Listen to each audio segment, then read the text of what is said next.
Your 20s are not for work-life balance. That doesn't mean you should be miserable at work, though. Work should be fun. If it's not fun and you don't feel appreciated, you don't feel safe, it's not going to work. Cutting the marketing costs by 50% while still growing top-line revenue. Can you walk us through that strategy? It's the survival instinct that kicks in when you don't have something else to land on. Everyone kept telling me before we launched at Sephora, are you ready for Sephora? Are you really? Make sure you're ready before you launch at Sephora. And I was like, I was born ready. And then you launch at Sephora and you're like, oh my God. A lot of the investors that you're pitching to don't happen to be Hispanic or Latina. First, they were very excited. They're like, oh, like we can make money out of the Hispanic audience. Amazing, sign me up. And then you lost them because now they're like, oh, that sounds almost like too nice for the Hispanic audience. So what were you thinking in terms of funding at that point? I was getting all these verbal confirmations from angel investors, and then the world shut down and everyone took back their confirmations. I'm Sammy Cohen, and this is Social Currency, a podcast that unpacks the stories that are shaping business, culture, and the intersection of the two. Building a beauty brand that celebrates Latin culture while competing on a global stage is no easy feat. But for Babba Rivera, it's not just business, it's personal. Babba grew up in public housing in Sweden, the daughter of Chilean immigrants who fled political turmoil. She started her career at Uber, helping launch the company in Stockholm before moving to New York to scale it globally. And then she went on to lead marketing at Away. But it wasn't until she founded Ceremonia that she found her true calling, creating a hair care brand rooted in heritage, authenticity, and community. Today, Ceremonia is one of the fastest growing brands at Sephora, has raised over $11 million, and just took home an Allure Beauty Award. In this conversation, Babba shares how she went from vision to execution, how she cut marketing costs by half while still growing revenue, and what it really takes to lead a fast-scaling startup as a founder and a mom of four. We also talk about how she turned her cultural identity into a global advantage, the power of saying no to investors who just don't get your vision, and why she believes the future of beauty is community first and not celebrity-led. This is Babba Rivera's Social Currency. Babba Rivera, welcome to Social Currency. Thanks for having me. I'm so excited to be here. So I want to start with your background because it is a very unique one. You shared that you grew up in public housing in Sweden and you were raised with Chilean immigrant parents. That must have given you a very unique lens.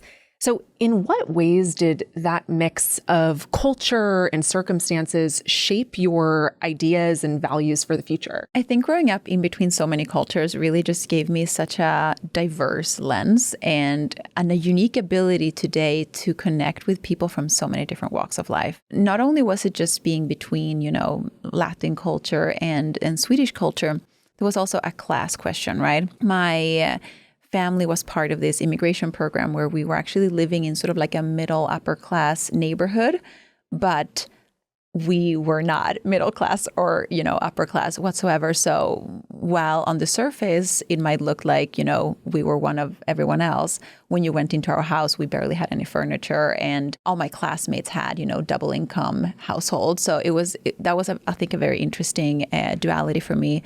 And then when that project was over, they actually moved us to sort of like more of like a more typical immigrant community. In Sweden, we call it the projects. And there I was again otherized because that was a very big Middle Eastern community. No one shared my language or my culture. It was kind of interesting to be an immigrant, but not be like all the other immigrants, but then also certainly not being like my Swedish friends either. Did you find that when you were constantly moving around with people who were so different from you, how did you think about assimilating and fitting in when you were on the move? As a kid, at least for me, I just wanted to be like everyone else. And the greatest compliment for me growing up was if someone thought I was adopted, which is like so sad when I think about it today, like that was considered a compliment for me. Because clearly I couldn't change the color of my skin. Clearly I couldn't change, my ethnic features. But if I could assimilate in every other possible way, by the way I dressed, the way I spoke, the way I carried myself, then I felt like I had succeeded. And it did open a lot of doors, right? Because people feel connected to people that they can relate to. Sometimes being so different can be a disadvantage. And it certainly was for me growing up in, a small town. I think in my class when I was a little girl, literally everyone was blonde. and blue-eyed. Like it was just there was such a lack of diversity in my classroom. So for me, I just wanted to be one of everyone else. I would imagine, especially with the blonde, blue-eyed classmates you had, you're a brunette with brown eyes. When it came to beauty rituals and hair care routines, did you find from an early age, at least with your Latin American upbringing and culture, were you practicing any of those beauty rituals in a different way than was perhaps more stereotypically Swedish? My dad was a hairdresser back in Chile, right? So I grew up with a front row seat to, hair braiding, scalp massages, all of these incredible hair wellness rituals. And my mother, although we had very little money, there was no shortage of beauty products in our household. My mom had a specific cream for her face, another one for her legs, and she had had a belly cream. We were a household of beauty rituals, so it was very interesting to me when I would go for sleepovers at my Swedish friends' homes. And they had one sort of like all-in-one thing in the shower. It served as body wash, shampoo. They didn't even have conditioner. And everyone in the family shared this one thing. And I was like, what? In my family, we all had, our own specific shampoo, conditioner, moisturizers, creams. Just realizing how stripped down beauty rituals are in a more minimal culture like Sweden versus Latin America was an interesting realization. And I think Swedish culture has caught up over the years. There have been enough influences in the past, decades from other cultures. But my friends actually thought it was really fun coming to our house. My dad would give the girls braids and we would play with my mom's creams and perfumes. Clearly, it was so immersed in your life, especially at a young age, that even though, and we're going to get to the other stages of your career, but you can see that seed was planted and it has clearly stayed with you. So you were one of the early employees at Uber, but in Stockholm. Can you share any lessons that you learned about scaling a company, especially in a new market? Uber was so new internationally. So when I joined, I think we were like 120 people globally, which, sounds like a lot. But by the time I left, we were 12,000. So you can imagine like the, pivotal time that I was able to experience during my time at Uber. Being one of the first international hires in a satellite office, there was no playbook really for how to operate. It was such a startup environment, like crazy. And I joke that I did not get the job because I was the smartest, or most equipped person for the job. I probably got the job because I was the only one crazy enough to say yes. It was such a crazy experience. We had basically no budget, but these really aggressive goals. We had to grow the business 20% week over week. Like, excuse me, we're not talking year over year. We're not talking month over month. We're talking week over week. And I don't think I fully understood what that meant. I was like, yeah, sure. 2 weeks into my job there, my boss got fired. So I had never experienced someone getting fired. I grew up in Sweden, people's jobs are secured. Like Sweden is a safe country. You can imagine my face when I go out for lunch and then come back from lunch and I no longer have a boss. Like I said, see you later to my boss, went for lunch and then came back and he had been fired and left the premise on the spot. My time at Uber was so interesting on so many levels because there was the cultural difference between, an American company versus a Swedish company. There was also the craziness of a startup, the crazy fast-paced environment, but then also the entrepreneurial mindset that was required in order to succeed in such an environment. As crazy as it sounds, it's still probably one of my career highlights. I loved my time at Uber, and I think a lot of it is we get to create the headlines, right, in our life. And I could label my time at Uber as chaotic, crazy, unreasonable, or, stressful. But the way I look at it is that I basically was getting paid to go to business school. That's how it felt. I got such an incredible opportunity to learn, grow, and have like my hands in the craft without actually having the experience. And what I didn't have an experience, I had to compensate with effort. I was in my 20s, so I had time. I had nothing else really competing with my job. Like, what else was I going to do? Just sit at home? I didn't have any kids. I didn't have a house to build. Yeah. So this was really the time to to dive headfirst into my career. That's one of the best parts of working at startups, especially when you're young and you're like, oh, I can work 14 hours a day, no problem. I don't have kids. I don't have anything to really do after this. And I think for me, that was part of the joy because no day was the other one alike. And I had to think on my feet a lot and problem solve. It also teaches you to be adaptable and be a problem solver. And to me, it also gave me a lot of confidence because it made me realize that in school, you sometimes are made to believe that there are all these experts who know exactly what they're doing and they go to work and they do exactly what they know. And then you're in a startup and you realize that no one knows what they're doing. Yep. Actually, we're all just building the plane as we're flying it. Which is terrifying, but true. Yeah. It's kind of like confidence boosting. I think that's a big part of why I later on dared to branch out on my own. And speaking of other wild companies that you've worked for, you also went to direct-to-consumer company Away, which I have been fascinated about. I have done my own coverage of Away and just how unique the company was in so many ways. And so can you share any specific lessons from your time at Away? And it can either be positive, cautionary, whatever version you choose. I think a lot of people have read about, some of the crazy, that was going on at Away. I think I have a different perspective on it today, being a little bit more mature and being a founder myself. I think I have a lot more empathy towards the founders. But if I take myself back to the time when I was there, it was pretty chaotic. And I think that's where I learned the difference between working hard and enjoying it and working hard and being miserable. My hot take in general is that your 20s are not for work-life balance. That doesn't mean you should be miserable at work, though. I am of the firm belief that work should be fun. And that's the only way for you to be able to pour so much of yourself into it. If it's not fun and you don't feel appreciated, you don't feel safe, it's not going to work, right?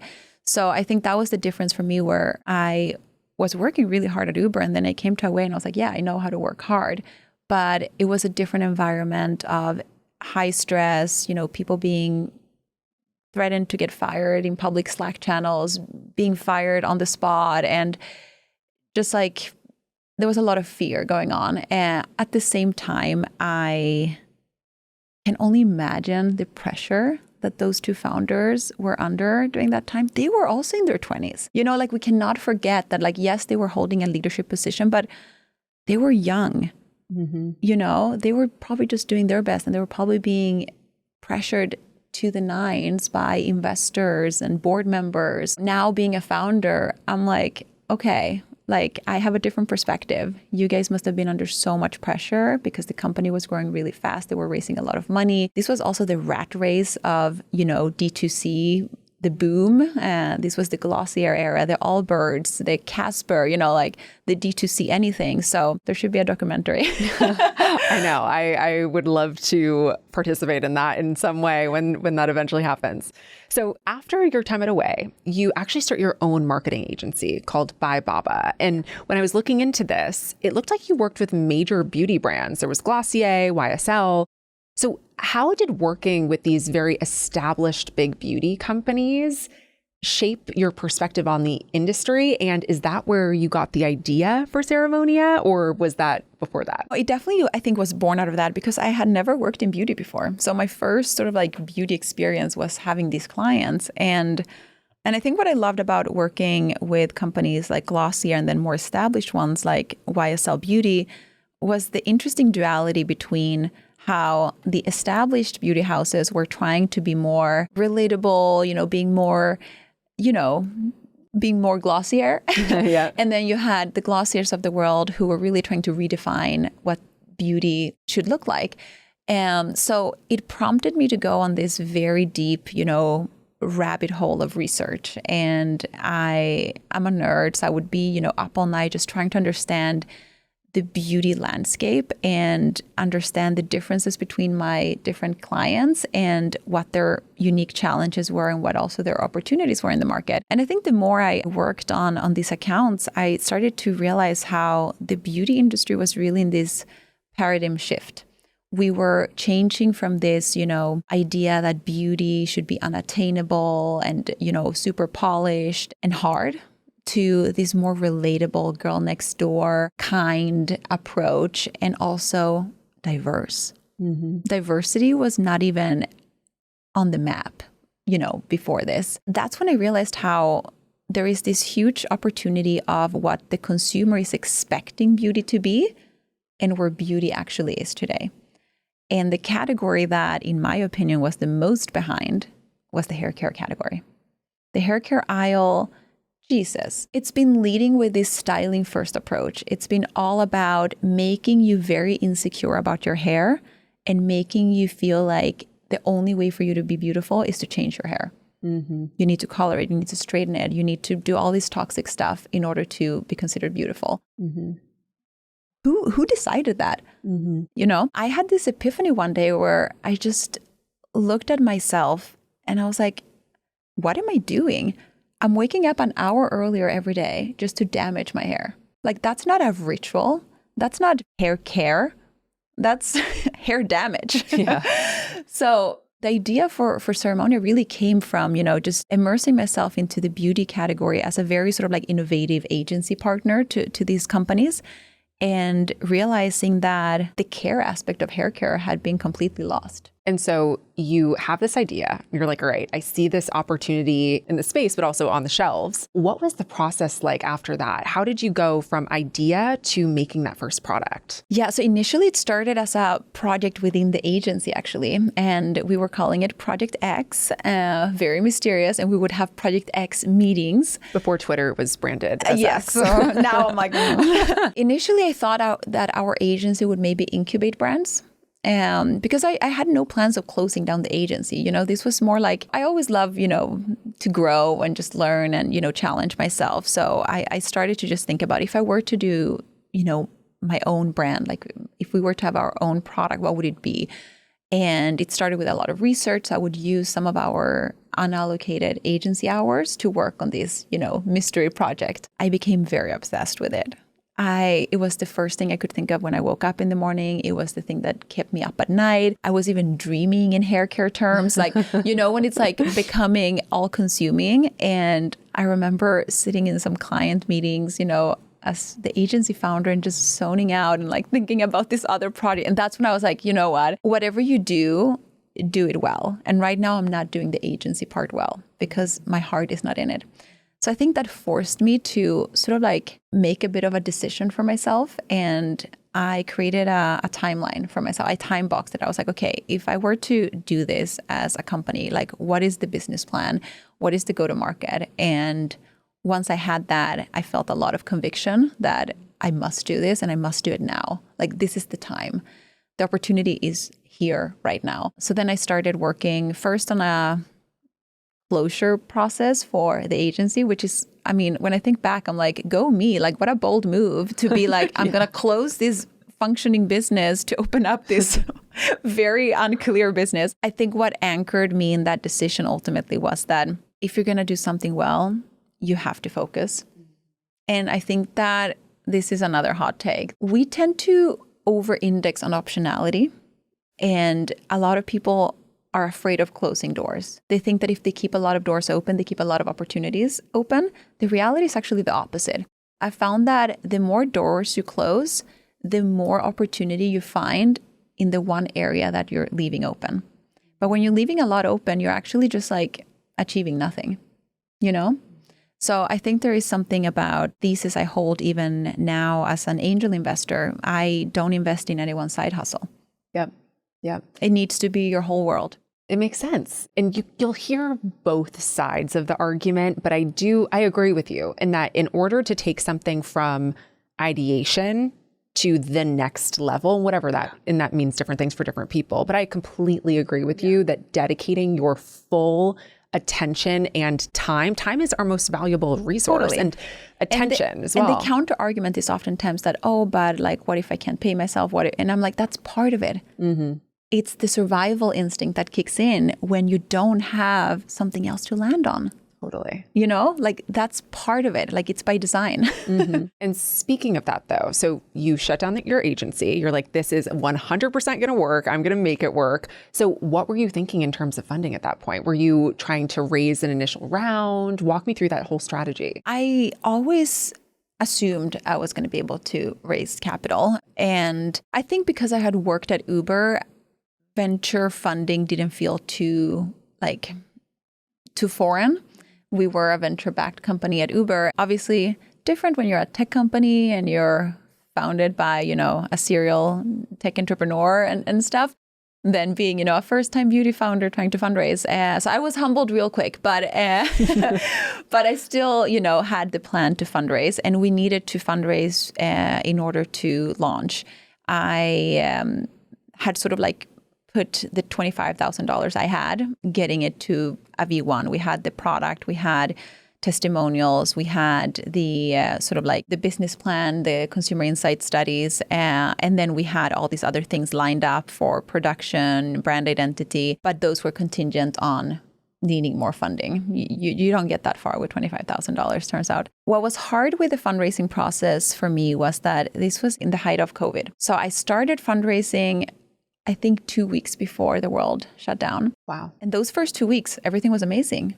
People were literally oh, exciting. Yes, confirmed. So I was getting all these, verbal confirmations from angel investors. And then the world shut down and everyone took back their confirmations. They're ooh, now we don't know what's going to happen with the world. What does retail even look like? Also, I need to hold my money. There was so much uncertainty in the world.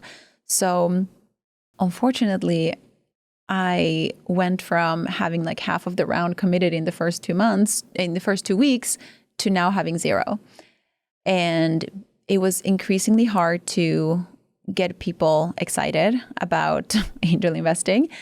And you were also doing these meetings virtually. Now I think I've mastered how to really, make my full self come across in a virtual meeting, but I was definitely not having the same return or the same response through virtual meetings as I was used to having in IRL meetings. It was really interesting. And then George Floyd happened. So then the little funding that was going to people of color was going to Black founded businesses. Rightfully so, right? But again, that was also another thing that, wouldn't help my case. So I struggled a lot to get our first pre-seed round, but eventually we closed a $1 million pre-seed round and were then able to confirm launch. We went into production and it was really off to the races. I think we launched within 6 months of closing that round. Yeah. Wow. And you initially started direct to consumer, right? Yes, just exactly. Your site.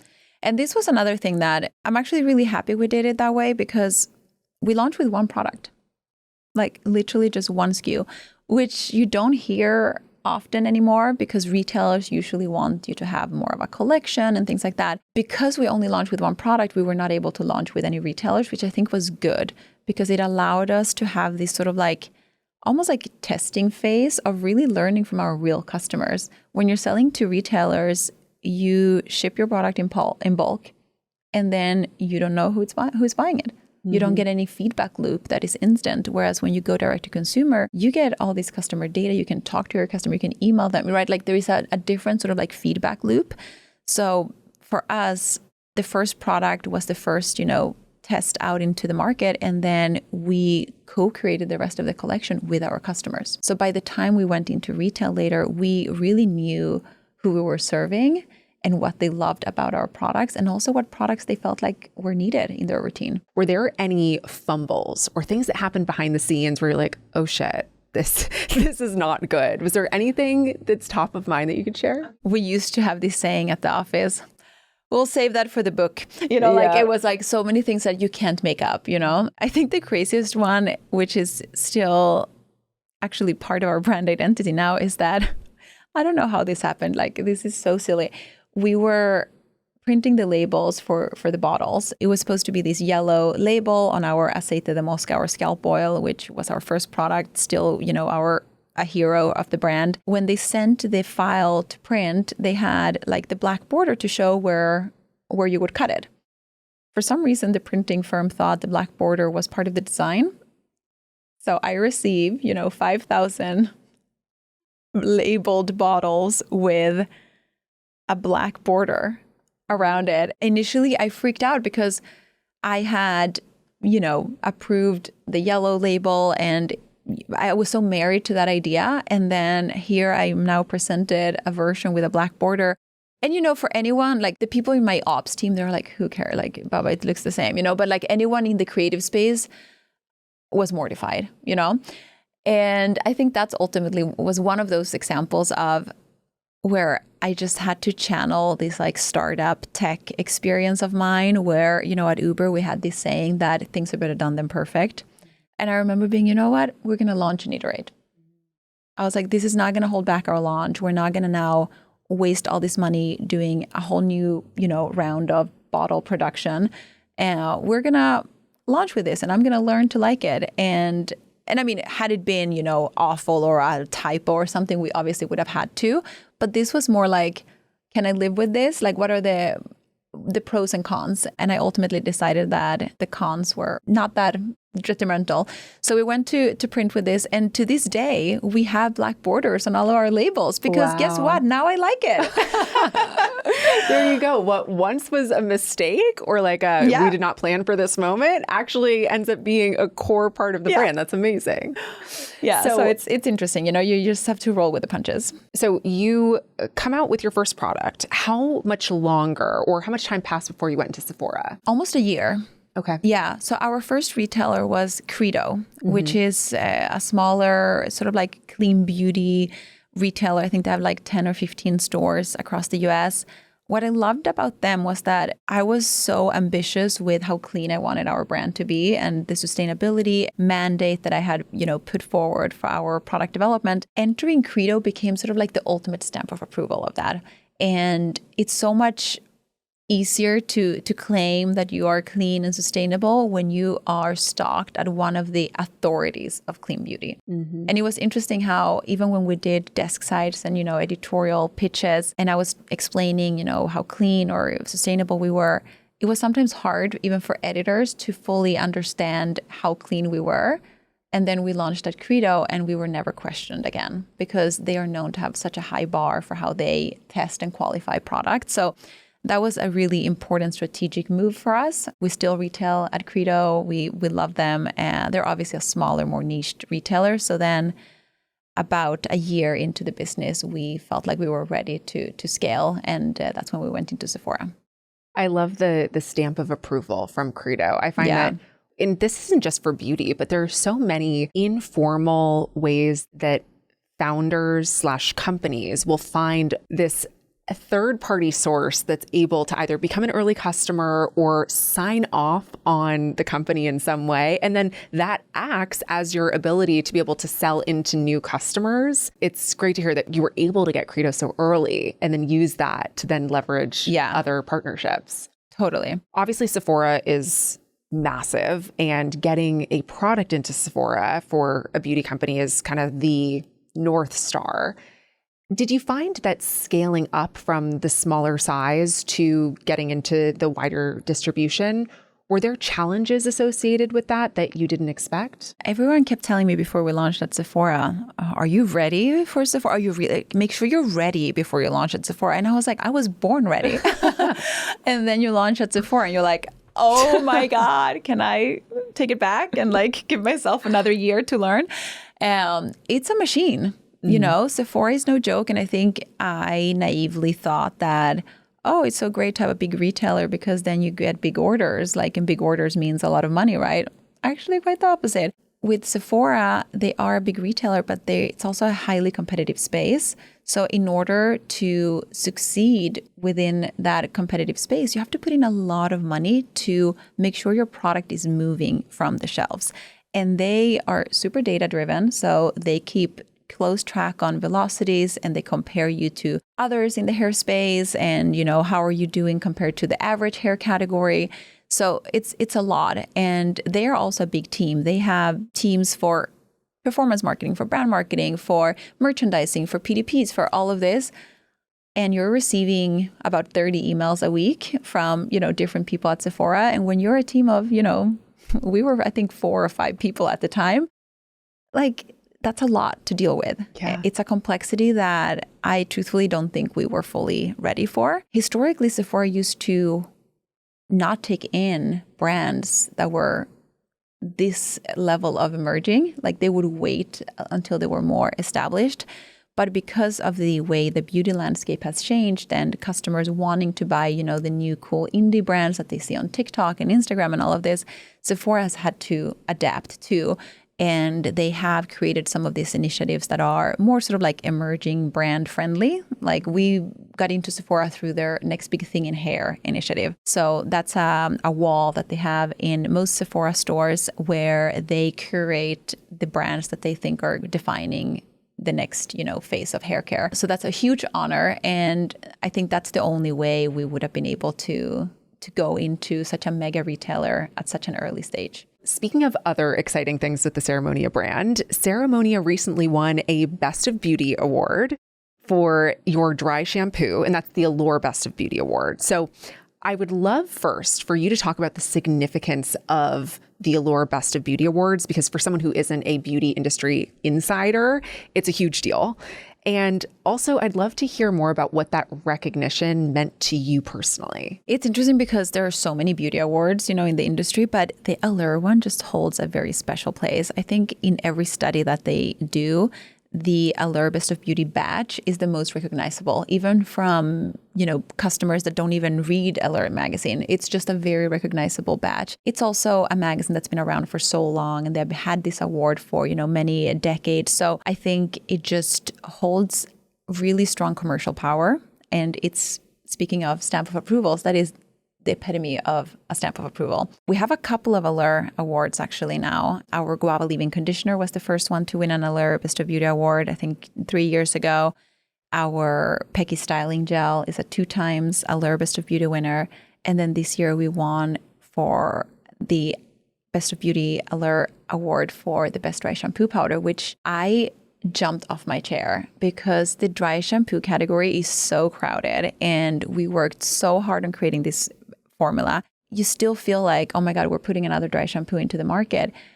And getting the Allure editor stamp of approval that out of all the innovation that has happened in dry shampoos, Ceremonia's dry shampoo Root is the best one, was just like, I'm still screaming in my head about this. Like, I don't think I can fully, and I don't know why this one just hits so different, but we've been working on this formula for so many years. And I remember when I pitched it to Sephora the first time, they were like, what are you talking about? I was like, so a dry shampoo with scalp benefits.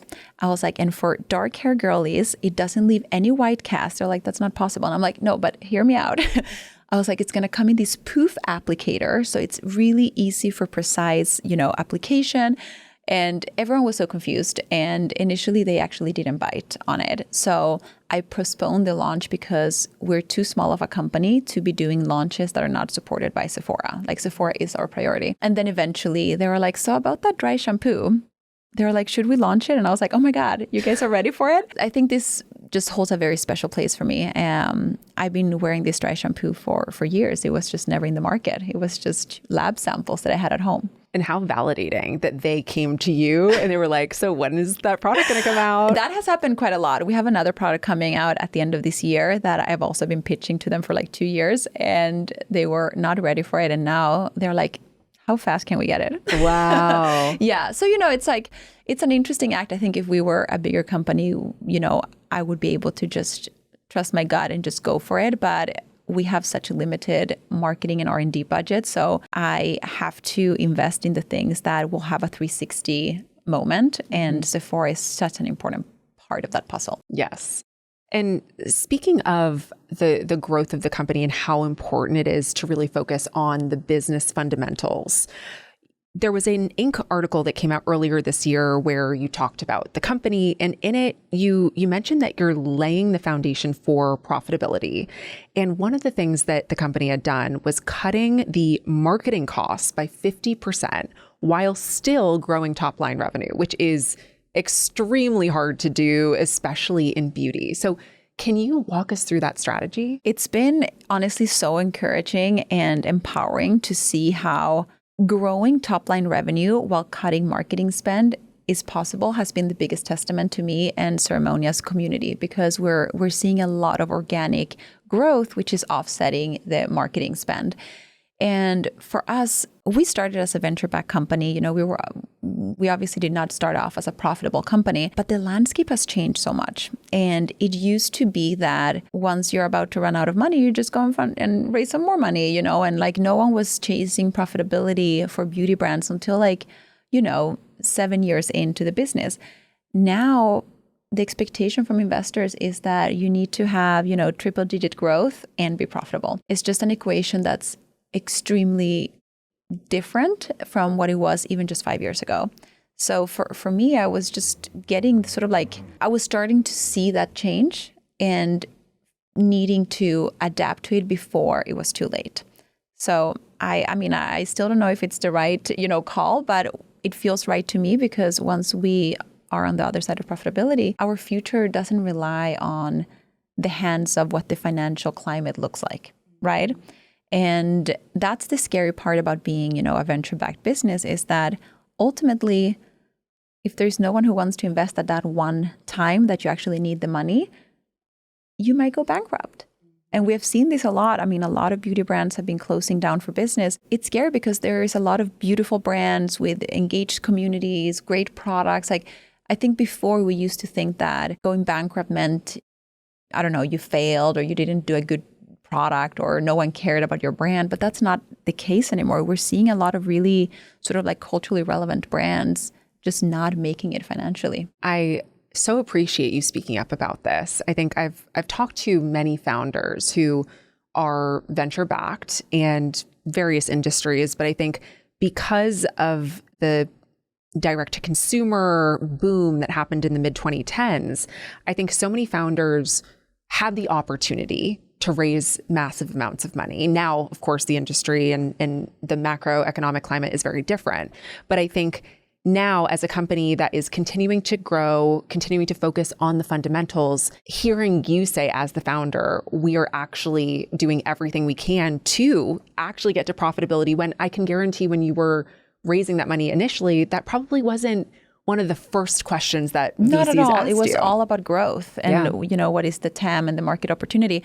And now it's about, sustainable growth. And I think that the tough equation there is that because it is an investor's market right now, there are more companies that need capital than there is capital to be deployed. The expectations have, become a little unrealistic. It's, investors want ideally a celebrity involved. They want a lot of growth. They want it to be profitable. They want, a retail partner already lined up. Like there's all these things because, if there's a lot of optionality of where to put your money, you can, you can cherry pick your deal.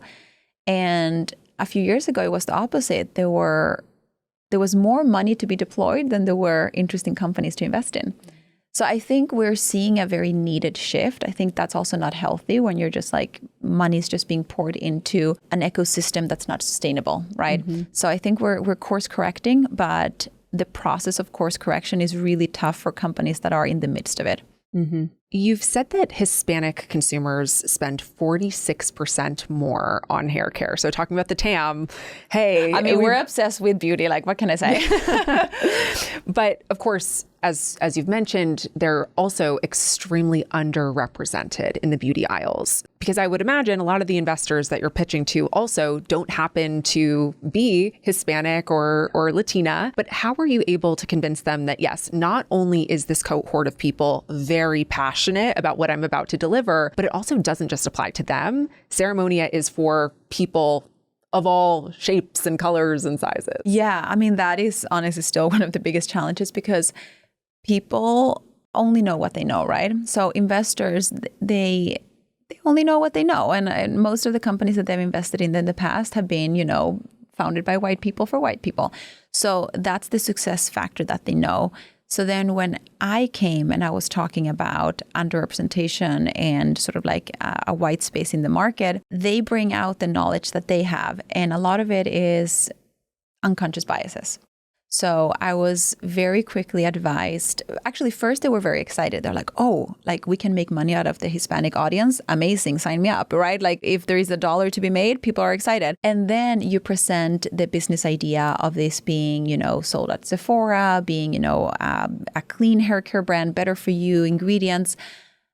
And then you lost them because now they're like, oh, that sounds almost like too nice for the Hispanic audience. They're like, you should do something that's more cheap and sell it at CVS. That's where the Latino consumer is. And I was like, I'm not there, and I am the consumer, like, you know.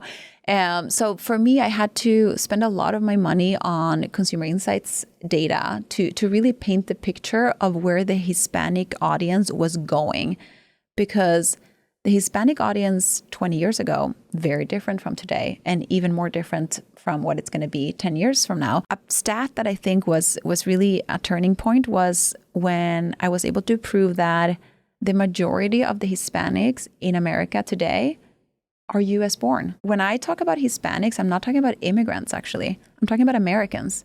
They were born here. They have American passports. They went to American schools. They have American friends. They just also happen to have a cultural connection to Latin American ingredients and culture and rituals that have been passed down from home. But 65% of the Hispanic demographic in the US is US born. So it's a very different demographic than I think people hold in their heads. And in you know, unconscious biases are tough because if you're not even aware of them, how do you even address them? And this is something that happens a lot for us too with our products. We are a brand that is inspired by Latin American rituals. We are powered by natural ingredients from Latin America, but nowhere have I ever said that this is by Latinas for Latinas, right? Like, what does that even mean? The Hispanic demographic is extremely diverse. We have Afro Latinas, we have blonde Latinas, we have, you know, like fine hair, thick hair, like we have everything. So even if I were to say that this is for Hispanics, like what does that even mean, right? We're able to prove that with our direct-to-consumer strategy when we were able to get customer data and we were doing post-purchase surveys. And we found that about half of our customers identify as Hispanic and the other half don't. And the top 3 reasons that people shop Ceremonia is that it's clean, female founded. I was like, oh, that still matters. I love that. And then on the third spot was that they saw themselves represented. And that can mean a lot of things, right? I think in the hair space, ethnicity is one thing, but it's also hair. Natural hair was nowhere to be found in the haircare aisle. When you looked at the before and afters that haircare brands, you know those photos when you're shopping and they're like before the product and after the product. A lot of the times they would show someone's natural curls as the before, and then the after was a blowout. And I'm like, we're selling shampoo. Like, where did the blowout come into? Like, I'm like, how did the shampoo create a blowout? You know, you're missing 7 steps in between. You know, I think a lot of people with, you know, my hair texture, I grew up seeing myself as the before photo. I was never the after photo. And I think Ceremonia created representation not only in ethnicity, but also in acceptance around your natural hair. In the Ceremonia branding, you have kept Spanish words in there. We love Spanglish. Yes. I'm curious if you ever got pushback on this from either the investor side, buyers, especially because it sounds like you were really fighting to prove that your audience, both Latina and non-Latina, was really interested in Ceremonia for a variety of reasons. Of course, as you mentioned, the clean and the female founded being the top 2. But did you ever get pushback or people saying like, oh, you should actually more like Americanize it? It's interesting because I could see that it was coming from a place of fear. So even, you know, retailers or investors or even team members, sometimes they're like, ooh, or should we just, you know, call it this instead? But then also we should be proud of our, you know, Latin heritage, and we should also stand out, and we should, you know, it's like, and the thing is like when you start to, you know, change your identity depending on who you're talking to, you become nothing for no one. So I always have been of the firm belief ever since I was, you know, running my brand marketing agency. My number one advice to my clients used to be something for someone and the rest will follow. But if you're trying to be everything for everyone, you end up being nothing for no one. I have been very adamant on staying true to our brand DNA, and Spanglish is part of that. Just look at beauty, you know, for decades has been all about the oui. It's, you know, L'Occitane and Clarins and, you know, and it's like, I know so many French words now just from buying products that I did not understand.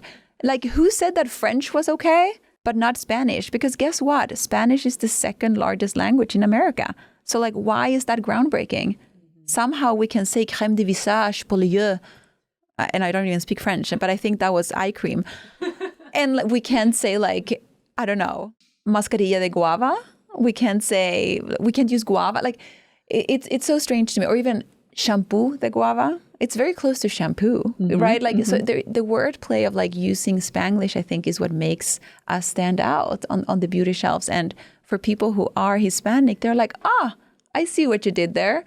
And for people who are not Hispanic, they're probably reacting just like I used to react to the French beauty, where I was like, ooh, exotic. I want to be part of this. There's a critical piece that we've left out so far, which is the fact that you are a mother of 4 kids. First, I applaud you for doing everything that you're doing. And it's so inspiring to me as someone who is building my business. I hope to have children someday. Seeing what you've done is incredible. One thing that you have talked about in several interviews is being transparent about child care and all of the support that needs to happen in order to make sure that you show up fully in your business every day, while also, of course, being able to support your family too, and your husband as well. Do you think that female founders should be more vocal about the fact that they're also mothers too? Yeah, it's tough because at the same time, women are so scrutinized. And I remember, like, I shared that I had a night nurse with my first baby. Alma arrived a week after I launched Ceremonia. So I had support during the night so that I could get a few hours of sleep. I was still breastfeeding, so I wouldn't be able to sleep more than 6 hours. And some people were losing their minds. They're like, why have children if you're not going to take care of your children? And like, oh, like that's because you're privileged. You know, it's like whatever side of the coin you want to portray, you're just making yourself a target for criticism. That's a very vulnerable time for many of us. I feel very confident in my motherhood style today. I'm a mother of 4. I've been, doing this for a couple of years, and I feel super connected to my children. And I have confidence that I am doing what's right for me and my family.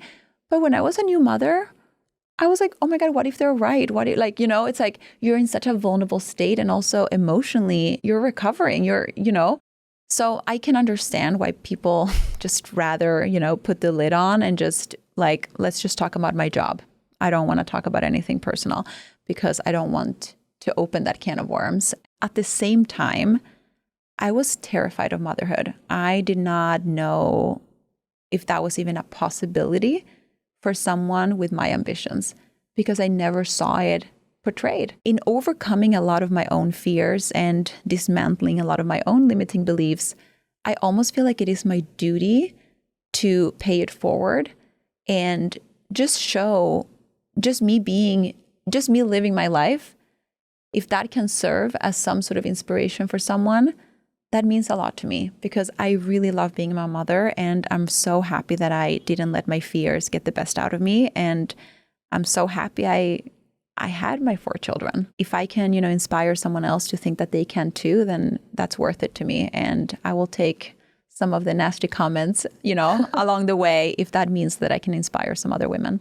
Any tips for working moms who are looking to, and I hate the word balance because balance doesn't exist, but working moms who are just trying to find some peace.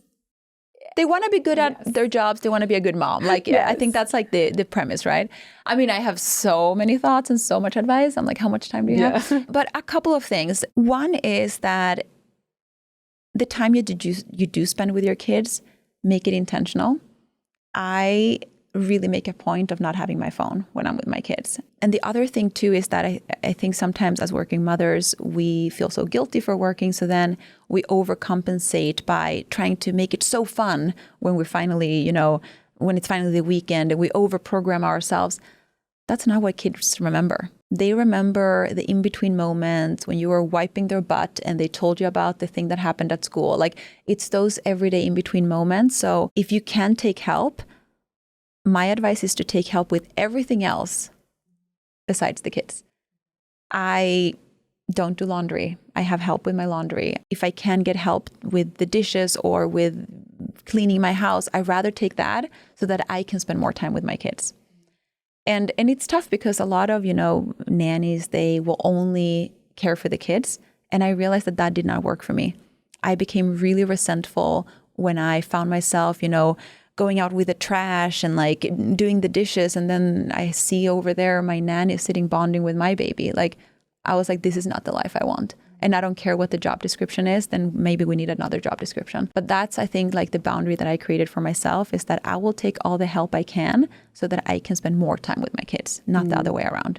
Yeah. So reshuffling how help is incorporated into your life. Yeah. So now we're going to the questions I ask every guest.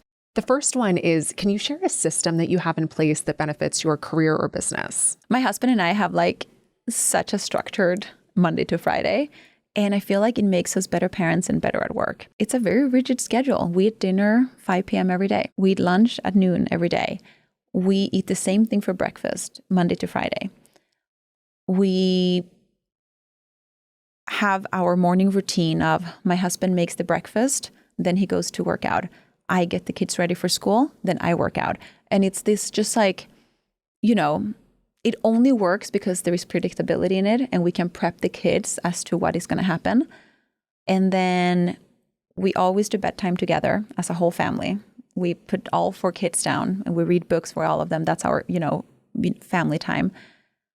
We leave our phones at the office at 5 p.m., go down for dinner, do bath time, bedtime, and then we don't look at our phones again until 8 p.m. or, whenever the kids have fallen asleep. And then we have an hour to wrap up any sort of like slacks or, fires that might have come up during that no phone time. And then we leave our phone at the office again. And we don't look at it until the next day after we have dropped off the kids at school. Wow. So then we have that real, intentional family time in the morning. And in the evening, my husband and I, we do a sauna. We're, fortunate to have a little mini spa in our own house, and we sauna, cold plunge, read a book, just like are not on our devices. And I think creating that discipline has been extremely helpful for work and personal life. And the reality is that you're only as good at work as you are personally, because it's still you. So like if you don't take care of yourself, you can't show up as a mother or as a founder in the best way possible either. The next question comes from the social currency corner, and you've already shared a good number of hot takes, but is there yet one more just for the listeners? Any other hot takes in your industry though? Money and fame is not everything. I think a lot of people have this limiting belief that, because I'm not famous or because I'm not rich, I can't start something. And they look at companies like Rode and they're like, it's because she's a Bieber. It's because she had fame. It's because she's rich. It's also because she's smart. It's also because she worked really hard.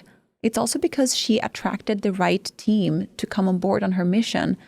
And those people could have gone to any other company, yet she was able to attract them to her company, right? So I think people sometimes over-index on fame and money and under-index on being just very strategic. And that's a limiting belief. And I think it's a limiting belief that I certainly grew up with.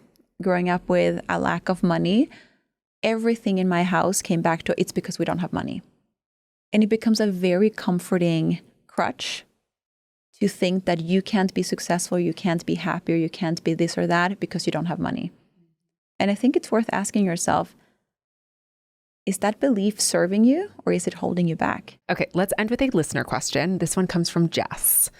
With haircare booming as one of beauty's fastest growing categories, where do you see the biggest opportunities over the next 5 years? Ooh, good question. I still think there is so much opportunity in haircare because we're just scratching the surface.